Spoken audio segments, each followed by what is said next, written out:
안녕하세요. 와이메커 여러분. 어거스틴의 고백로. 오늘은 로마로 떠나 함께합니다. 그러므로 당신은 내 마음을 설득하여 내가 카르타고에서 가르쳤던 것을 로마로 가서 가르치도록 인도하셨습니다. 내가 이렇게 설득된 경위를 당신 앞에서 고백하지 않고 그저 지나갈 수가 없사오니 여기에서도 당신의 지혜의 심무함과 나를 향한 당신의 끊임없는 자비를 생각하고 그것을 선포해야 하기 때문입니다. 내가 로마에 가고 싶었던 이유는 내 친구가 약속한 대로 좋은 보수와 높은 자리 때문만은 아니었습니다. 물론 이러한 조건이 내 마음을 자극시키지 않았다고는 볼 수 없지만 나의 가장 크고 유일한 동기는 그곳의 학생들은 더 조용히 공부하고 있고 엄격한 규율 밑에서 잘 통제되어 있다고 들었기 때문입니다.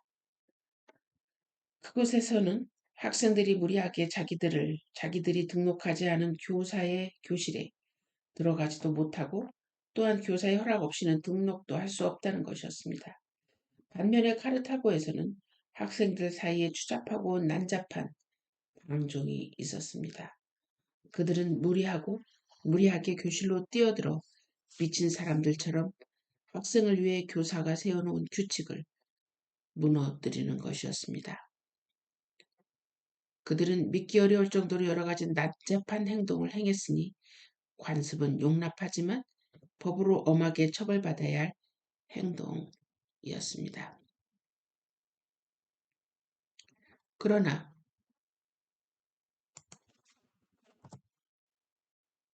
관습이 용납해 준다 할지라도 당신의 영원한 법이 용서할 수 없는 행동이었으니 그런 짓은 더욱 비참한 것이 되고 맙니다.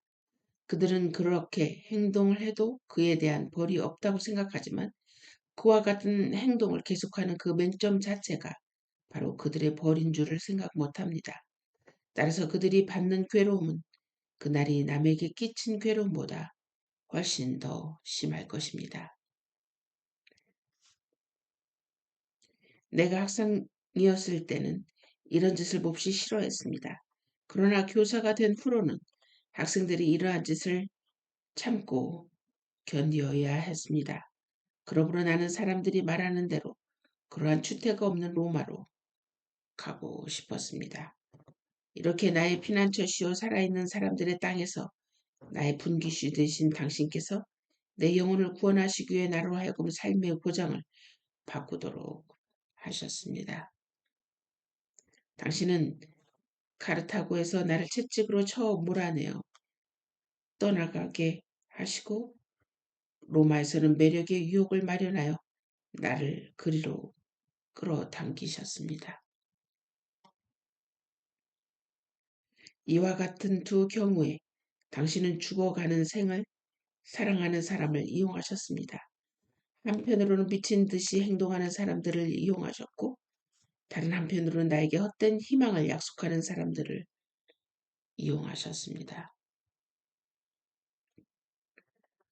이렇듯 당신은 나의 발걸음을 바로잡아 주시려고 은밀히 그들의 잘못과 나의 잘못을 함께 이용하셨습니다.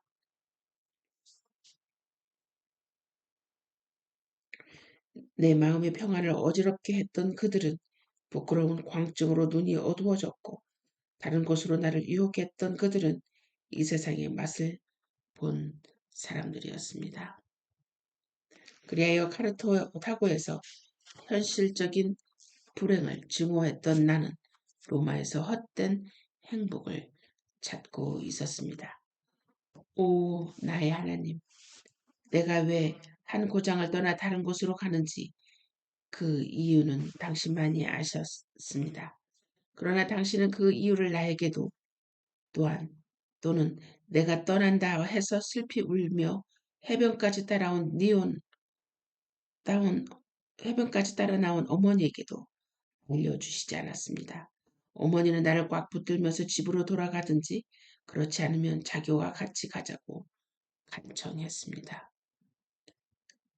그러나 나는 어머니를 속여 친구가 순풍을 만나 출항할 때까지 자리를 뜰 수 없다고 했습니다. 이렇듯 나는 그러한 어머니에게 거짓말을 하고 빠져나갔습니다.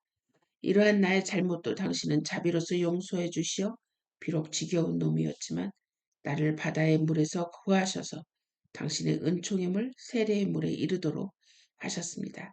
그래야 그 물에 의해 깨끗하게 씻음을 받았을 때 나를 위해 당신 앞에서 매일 자기 얼굴 밑에 땅을 적시던 나의 어머니의 눈물의 강을 당신은 멈추게 해주셨습니다.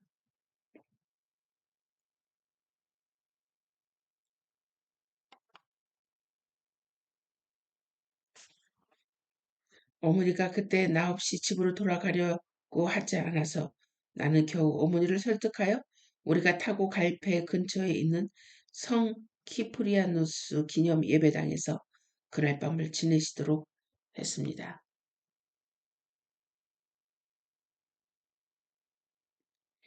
그날 밤에 나는 몰래 빠져나왔고 어머니는 그곳에서 울며 기도하고 계셨습니다. 오 하나님, 어머니가 그렇게 눈물을 흘면서 당신께 기도한 바는 나를 떠나지 못하게 해달라는 것이었습니다. 그러나 나는 당신의 뜻을 옹묘하셔서 어머니가 정말 원하는 것이 무엇임을 아시어 그가 항상 원했던 것을 들어주시려고 그때 어머니가 구한 것을 들어주시지 않으셨습니다.